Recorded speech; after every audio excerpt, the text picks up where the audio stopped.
Thank you so much. I'm Robert Newland. I'm the acting Librarian of Congress, at least for now. But watch your phones. If there's any update, let me know. I'd first like to start this evening by acknowledging our 14th Librarian of Congress, Dr. Carla Haight.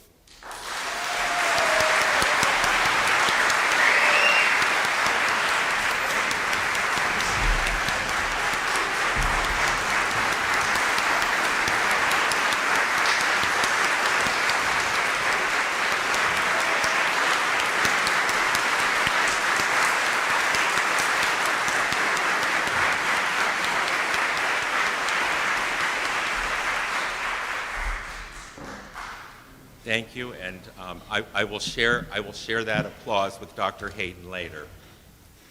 This viola, 335 years old and made by none other than Antonio Stradivari, unites us this evening with its physical beauty, its beautiful sound, its history, and its future as we celebrate the viola's new home. The families who owned it have brought us together, the Medicis, the Bairds, and the Fultons, as it traveled from Cremona. First with the legendary music-loving Medicis, who originally gathered 5 Stradivari instruments, including our viola.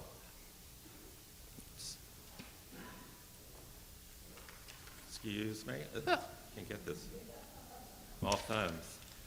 To the musical Baird family, who had the foresight to create a deposit arrangement with the library almost 50 years ago.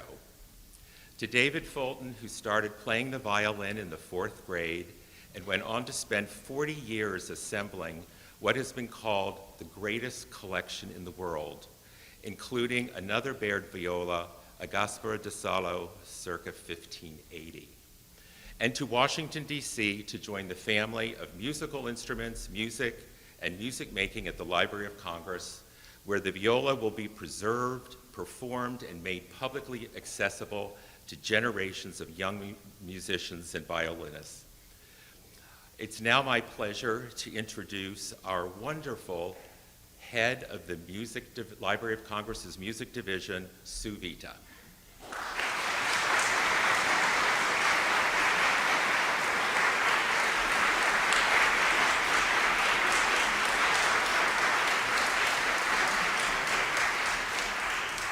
Thank you so much. This gift and the way it all came together is like a miracle. And tonight, we are fortunate to have the people who made it happen here to celebrate, and I'm going to introduce you. The story spans decades and is a tale worth telling. And the major characters in the tale include a viola, the Baird family, Carolyn Ward Bamford, Roberto Díaz, and Amy and David Fulton. And it all starts with the viola. In 1690, this viola was made by none other than the famous Cremonese luthier Antonio Stradivari. By the late 1700s, it had arrived in England and remained there until 1924, when it was sold to American amateur musician and Macy's department store heir, Herbert N. Strauss. So, the first chapter of this story is the Baird family story, and it starts in 1957 when Buffalo resident Cameron Baird, violist, philanthropist, and educator, purchased the instrument from the Strauss estate. Cameron and his wife Jane, who was a cellist, were deep into the culture of chamber music, and their home was always filled with music. Cameron was instrumental in bringing world-class musicians to Buffalo, and many of whom became close family friends. The Baird children, 4 of whom are here tonight, joined their parents in music making, and they talk now about how many of their mornings started with rigorous practice before breakfast, and many evenings were filled with the sounds of some of the world's top string players for example, the Budapest Quartet, who came to visit their home in Eden, New York. I would like to recognize the 4 Baird siblings and to have the rest of this amazing family stand for recognition. Would you please stand?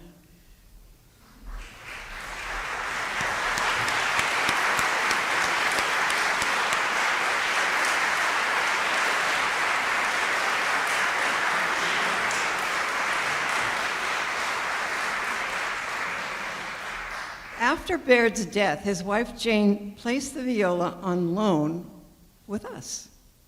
In 1977, in a collaborative custodial arrangement that made the Tuscan-Medici viola available to musicians, instrument makers, and audiences through the music division's performance events.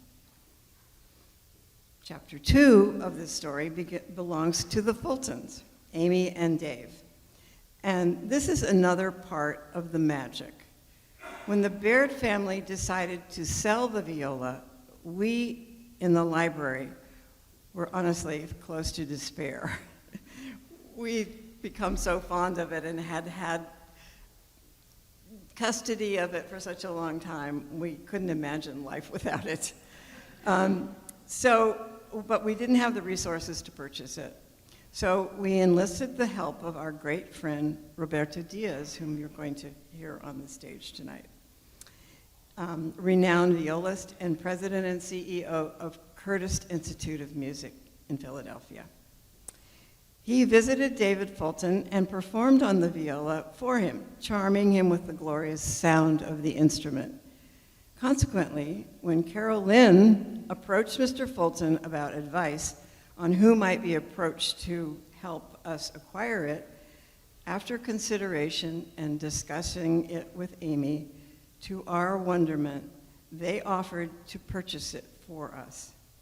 And in their offer, their moving statement said, "Giving this fabulous instrument to the United States seems to us an altogether appropriate way to express our gratitude for the way we have lived, prospered, and thrived, and been nurtured by this great nation, our beloved home."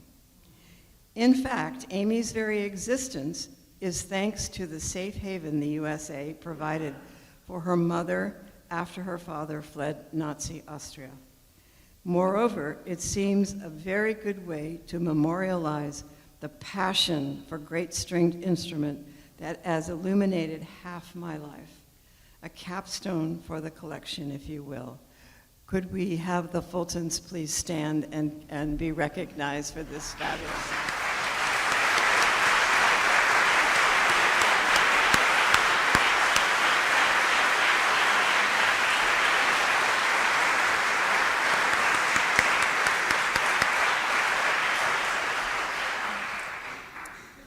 Of course, I would remiss were I not to recognize the importance of the efforts of Carolyn Ward Bamford to this acquisition. And without Carolyn's passion for this project and her dedication to its achievement, this evening would not have happened. So I am about to introduce Carolyn come out here along with Roberto Díaz and, let's see. Well, they'll introduce the rest of them. Sorry about that. All right, thank you.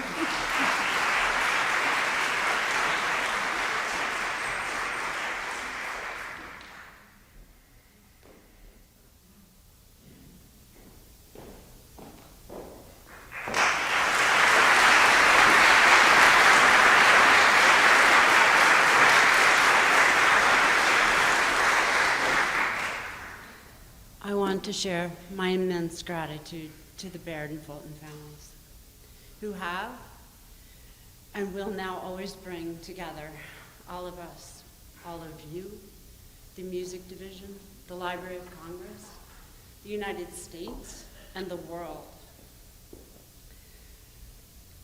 with this tangible, irrefutable monument of cultural history and their intangible belief in the power of music to transform and transfix humankind.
I could certainly talk to you for a very, very long time tonight about how incredible the fact that we're here celebrating this gift to the Library of Congress is.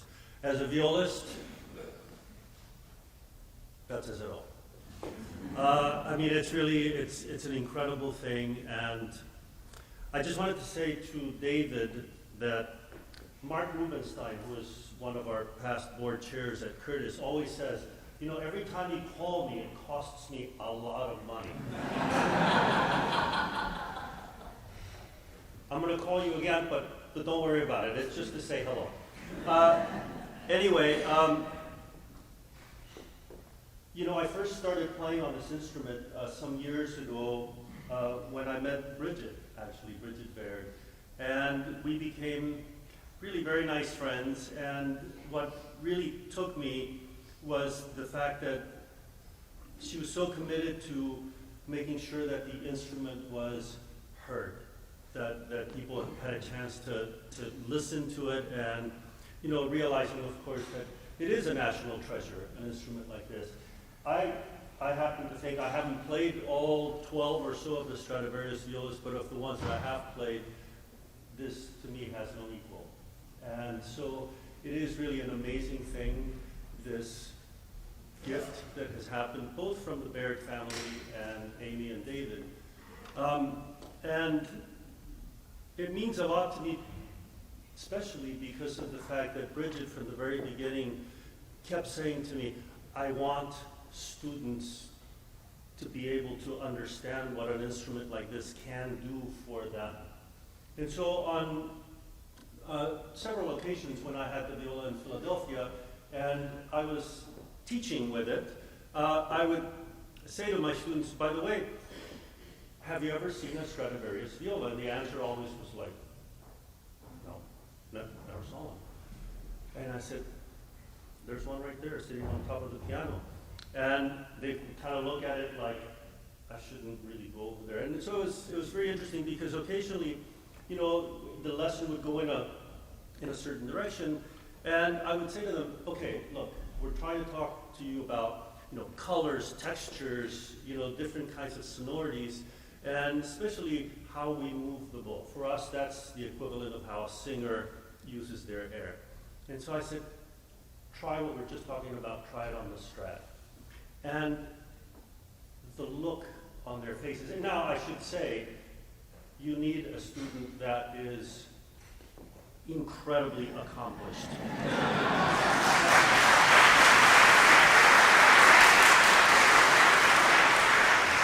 We will hear more tonight also. But anyway, so as a teaching instrument, it was life-changing for some of these students, for the right student. And so, you know, this gift, this opportunity for the viola to come to the library and to be here and to be, you know, played and to be heard by audiences and to be experienced by young, incredibly talented players. I don't know if it says so on the program, but Jaques is playing on another instrument of the libraries, is the Chrysler Del Gesù, and I think he's never going to be the same after tonight. He's already called his teachers and said, is this for real? And they're like, well, there aren't too many like it. So anyway, I just wanted to add my incredible, sincere appreciation for this unbelievable gift. And it's really a gift on so many different levels. And I was glad that I was in the right place at the right time and could help in a very, very small way. We decided to change the order of the program. So Jaques and I are now going to do what is usually an encore piece. It's this Passacaille by Halvorsen. And then we'll go to the Brahms. And once you hear the Brahms, you'll probably realize that it was better that we played this before the Brahms. The Brahms sends you home in a different state. So anyway, thank you for being here tonight, and it's a great pleasure to be with all of you.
indulge me one more second. Bridget always told me that no evening was complete at home without a little bit of Bach on the viola. So, a little bit of Bach.